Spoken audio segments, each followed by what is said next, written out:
کہ میرے مالک نے اس امت پر یہ فیضان فرمایا کہ اس کا قرآن بھی محفوظ ہے اور نبی پاک صلی اللہ علیہ وسلم کا فرمان بھی محفوظ ہے، آپ کی اداؤں کے ساتھ محفوظ ہے۔ میں ایک آپ کو مثال دیتا ہوں، اگر ہمارے نبی پاک صلی اللہ تعالی علیہ وسلم کے چلنے کا انداز کیا تھا، اگر ہمیں یہ معلوم نہ ہوتا تو کیا فرق تھا؟ کوئی جنت جہنم کا مسئلہ تو نہیں ہے نا، لیکن میں قربان جاؤں ان صحابہ پر اور ان کے شاگردوں پر، ان کے اگلے شاگردوں پر، یہاں تک کہ جنہوں نے میرے نبی کی چال بھی ہم تک پہنچائی۔ میں آپ کو ترجمہ بتا دوں، یمشی تکفیا ویقارب الخطا، آپ تھوڑا کندھے جھکا کے چلتے تھے اور پاؤں چھوٹے رکھتے تھے، کھلا پاؤں نہیں، ایسے نہیں، قریب، پاؤں چھوٹا، کندھے جھکے، گردن آگے تھوڑی، اور چال میں تیزی، اتنی تیزی تھی کہ صحابہ کو ساتھ دوڑنا پڑتا تھا۔ آپ عام، چونکہ آپ کے نیچے زمین سکڑتی تھی، تو آپ ایسے چلتے تھے اور وہ پیچھے بھاگتے تھے۔ آپ کے دیکھنے کا ہمیں انداز معلوم نہ ہو تو کیا فرق ہے؟ لیکن میں قربان جاؤں جو کہہ رہے ہیں جل و نظر الملاح، اب یوں دیکھتے تھے، ایسے نہیں دیکھتے تھے حیا کی وجہ سے، بلکہ یوں دیکھتے۔ کبھی کبھی ایسے ہوتا تو پھر ایسی تجلیات اور آنکھوں سے نور نکلتا کہ سارے صحابہ یوں ہو جاتے۔ صرف دو آدمی آپ کو دیکھ سکتے تھے، صرف دو، ایک ابو بکر اور ایک عمر، بس۔ یضحکان الیہ ویضحک الیہما، دونوں آپ کو دیکھ کے مسکراتے اور آپ ان کو دیکھ کے مسکراتے، باقی کوئی آپ کو آنکھوں میں آنکھیں ڈال کے دیکھ نہیں سکتا تھا، جلے آپ کی نظر شرم و حیا کیسے تھی۔ کوئی آپ کو ادھر سے بلاتا، مفتی حامد صاحب مجھے کہیں مولوی صاحب تو میں اتنا ہی کروں گا، اس تو میرے بول بھی نہیں، مولانا ارشاد صاحب کہیں جناب مولانا صاحب، اتنی میری طاقت ہے۔ لیکن جب میرے نبی کو دائیں سے کوئی بلاتا تھا یا رسول اللہ، تو اب یوں نہیں کرتے، اب یوں کرتے تھے، پورا مڑتے تھے اس کی طرف، پورا سینہ سے سینہ ملاتے تھے۔ ادھر سے کسی نے کہا یا رسول اللہ، تو اب یوں نہیں کرتے، اب یوں کرتے پورا۔ میں قربان جاؤں، اس موبائل نے کتنی بد اخلاقی پھیلائی ہے کہ ایک آدمی بات کر رہا، وہ موبائل دیکھ رہا۔ خاص طور پر والدین سے کہہ رہا ہوں، اب چھوٹا بچہ آئے اور اسے تم نے توجہ نہ دی، یہ گھروں میں 99.9% بلکہ 100% ہو رہا ہے، فون پہ لگے ہوئے، چھوٹا معصوم بچہ ماں سے بات کر، وہ فون پہ لگی ہوئی، ہاں بول کیا نا، سن دی پئیاں بھوک نہیں۔ آپ نے ذبح کر دیا۔ عربی کا لفظ ہے توجہ فرمائیں، یہ لفظ عربی کا توجہ فرمائیں کا مطلب ہے، یہ توجہ کی تا ہٹاؤ تو نیچے سے وجہ نکلتا ہے، وجہ چہرے کو کہتے ہیں۔ توجہ فرمائیں کا مطلب ہے بوتھا شریف میرے حال کر، میری طرف چہرہ کر کے بات کر۔ میرے نبی جب کسی سے بات کرتے تھے، سینہ بھی اس کو دیتے تھے، چہرہ بھی اس کو دیتے تھے۔ جب آپ غمگین ہوتے تھے کیا کرتے تھے؟ اب داڑھی پکڑ کے یوں بیٹھ جاتے تھے، یہاں ٹیک، اس کو نیچے اور یوں پکڑو۔ تھوڑی دیر کے بعد سر پہ ہاتھ پھیرتے اور پھر یوں فرماتے۔ یہ میرے نبی کے غم کی نشانی تھی کہ آپ کسی دکھ میں ہیں، کسی غم میں ہیں۔ سبحان اللہ۔ جب آپ کسی کو بلاتے تھے تو ایسے نہیں کرتے تھے، ایسے کرتے تھے، پورے ہاتھ کے اشارے سے، ایسے انگلی اٹھانا عیب ہے، یوں کرتے تھے۔ جب آپ محفل میں بیٹھتے تھے تو چوکڑی مار کے بیٹھتے تھے، اتحیات صرف نماز میں آپ کی ہے، باقی آپ چوکڑی مار کے بیٹھتے تھے، اور پوری محفل میں ٹانگ نہیں پھیلاتے تھے، چاہے کتنی لمبی مجلس ہو جائے ٹانگ نہیں پھیلاتے تھے کبھی بھی۔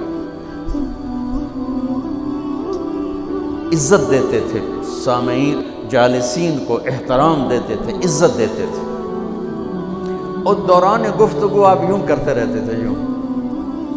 یہ آپ کی بے ساختہ حرکت تھی، یہ ہتھیلی، یہ انگوٹھا، یہ ہر آدمی میں نا کوئی اس کی جسم کی غیر ارادی حرکت ہوتی ہے. جیسے میں اپنے انگوٹھے کو یوں کرتا رہتا ہوں، یہ میری بچپن کی عادت ہے، مجھے پتہ بھی نہیں ہوتا میں انگوٹھا ایسے کر رہا ہوتا ہوں. تو میرے نبی کی بغیر ارادے کے ہاتھوں کی حرکت تھی. آپ دوران گفتگو یوں فرمائے گا، آپ کو اوپر کر کے دکھا رہا ہوں، ورنہ آپ یہاں ہاتھ ہوتے تھے اور آپ یوں فرماتے رہیے. واہ کیا صحابہ تھے، یہ ہر شے ہم تک پہنچا.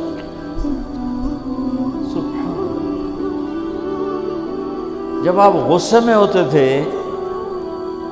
تو ہماری طرح کوئی وہ اظہار تو ہوتا نہیں تھا، پھٹ پڑے وہ بھی نہیں ہے، ڈانٹ ڈپٹ وہ بھی نہیں ہے. اس کو برداشت کیا ہے، اس کا رد عمل آیا ہے چہرے پر. کیا یہاں ایک رگ تھی جو غصے میں ابھر آتی تھی، وہ ایسے ایسے ایسے ایسے ایسے کرتے، بینہما عرق یدرہ الغضب، تو اس سے اندازہ ہوتا تھا غصے. کسی پر اظہار ناراضگی ہے تو ہم تو لان تان کرتے ہیں. آپ کیا کرتے تھے؟ ادھر سے ابو ہریرہ آ رہے ہیں، آپ ان پہ ناراض ہیں اور ان کو بتانا بھی چاہتے ہیں، اور یہ ناراضگی ان کی کسی تربیتی پہلو کی وجہ سے ہے. من تصر لنفسه لا یغضب لنفسه ومن تصر لها. ساری زندگی اپنی وجہ سے نہ کسی پہ ناراض ہوئے نہ کسی کی ڈانٹ ڈپٹ کی. تو جب ادھر سے آ رہے ہیں نا ابو ہریرہ اور آپ ان کو اظہار ناراضگی فرمانا چاہتے ہیں تو یوں دیکھا اور ساتھ ہی یوں ہو جاتا تھا. بس ادھر سے انس آ رہے ہیں، آپ ان پہ ناراض ہیں، دیکھتے ہی آپ یوں ہو جاتے تھے. بس یہ اتنا تھا میرے نبی کی ناراضگی کا اظہار کہ آپ لگتا ہے ناراض ہیں. جب آپ خوش ہوتے تھے تو یہ جگہ گلابی ہو جاتی. پہلی بہت خوبصورت رنگ تھا گلابی، لیکن یہ اور زیادہ چمکنے لگتے، اس میں سے نور نکلنے لگتا تھا. اتنی چھوٹی چھوٹی بات، میرے نبی کی کوئی بات چھوٹی نہیں ہے، لیکن جیسے فرض اور ہے، فرض کفایہ اور ہے، واجب اور ہے، سنت موقدہ سنت، یہ ساری ایسے ہی میرے نبی کا ہر عمل عظیم الشان ہے کہ ہر عمل جنت میں لے جانے کا اور اللہ کی رضا کا ذریعہ ہے. تو چھوٹا تو کوئی نہیں، آپس میں تقابل کے. یعنی یہ میں وہ چیزیں آپ کو بتا رہا ہوں جن کا جنت اور جہنم سے تعلق نہیں، عشق سے تعلق، محبت سے تعلق.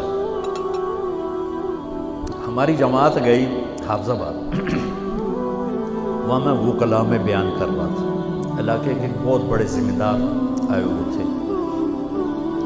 کسی کام تو نے دیکھا تو ساری عدالتیں خالی، تو ان کا کیا ہوا کہ یہ تبلیغ والوں کا عالم آیا ہوا ہے، اس میں سارے چلے گئے. تو اس نے وہ پہلے تو بیٹھا رہا، پھر وہ جو جج کا ریڈر تھا انہوں نے کہا چودھری صاحب ایتھے ویلے بیٹھے ہو اور جا کے گل سن لو. وہ ذرا تبلیغ کو اچھا نہیں سمجھتے تھے، ان کا چلو ویلا بیٹھا سن لو. میں اس وقت اللہ کے نبی کے جانور بتا رہا تھا کہ میرے نبی کی 9 بکریاں تھیں، ان کے نام عجوہ، سقیہ، برکہ، ورثہ، زمزم، اطلال، اطراف، قیسا، قمرہ. 9 بکریاں، 10واں بکرا یم، اور اس میں قمرہ آپ کی زندگی میں مر گئی. یہ احسان عظیم ہے ان ہستیوں کا جو واقعی اس قابل تھے کہ اللہ نے کہا رضی اللہ عنہ، جاؤ میں راضی ہو گیا، جو مرضی کرو میں راضی ہو گیا. سبحان اللہ. واہ. اور آپ کے اونٹ تھے 2 عسکر اور ثعلب، اور آپ کے خچر تھے عفیر اور دلدر اور فضہ، اور آپ کے پاس گدھے تھے 2 عفیر اور یعفور، اور آپ کی اونٹنیاں تھیں عذبہ، جدعا، شہبہ، قصوہ، اور آپ کے گھوڑے تھے لزاز، تراز، لحیف، سجل، سکب، سبحہ، ورد، یعصوب، یعبوب. یہ آپ کے گھوڑوں کے نام. ایک گھوڑے کا نام تھا ورد. کیوں تھا؟ جیسے گلاب کا پھول نمایاں نظر آتا ہے، وہ گھوڑا ایسا حسین تھا کہ گھوڑوں میں نمایاں نظر آتا تھا. سبحہ ایک گھوڑے کا نام تھا. سبحہ، سبحہ تیرنے کو کہتے ہیں. ان لک فی النہار سبحا طویلا. اس گھوڑے کا نام سبحہ کیوں تھا؟ جب وہ دوڑتا تھا تو لگتا تھا جیسے پانی تیرتا جا رہا. خیر میں پھر لمبا چلا گیا. وہ جو تھے نا چودھری صاحب، وہ بیان سن رہے تھے، وہ گئے واپس تو اپنے امام کو بلایا. کہا مولانا صاحب ایک مسئلہ دسو کی اپنے نبی دی بکریاں دا نام کی ہے؟ وہ آکھن لگا یہ بھی کوئی مسئلہ ہے کہ ہے تے بھاویں نہیں، میں تو اج دس ساڈے نبی دی بکریاں دا نام کی؟ اسا کہ مسئلہ ہی کوئی نہیں تے میں دساں کی؟ اسا کہ تو اج تک مینوں پٹی پڑھائی ہے کہ اے نبی نو نہیں مندے تے اے نبی دے گستاخ ہیں، میں ہنے انہاں دے مولوی دی تقریر سنی ہے او تا نبی دی بکریاں نو مندے تو انا نبی نو نہیں مندے، ہن تو جماعتاں نو رو کے میں تینوں کھلے پھرے سا۔ پھر وہ ہماری جماعت پوری کو لے گیا اپنے گاؤں، 15-20 ہزار آدمی اکٹھا کیا، میرا بیان کروایا ہوا، کھانا ہوا، تو میں قربان جاؤں آپ اسی سلسلے کی کڑی چل رہے جنہوں نے نبی کے علم کو لیا، آگے دیا، پھر آگے دیا، پھر آگے دیا۔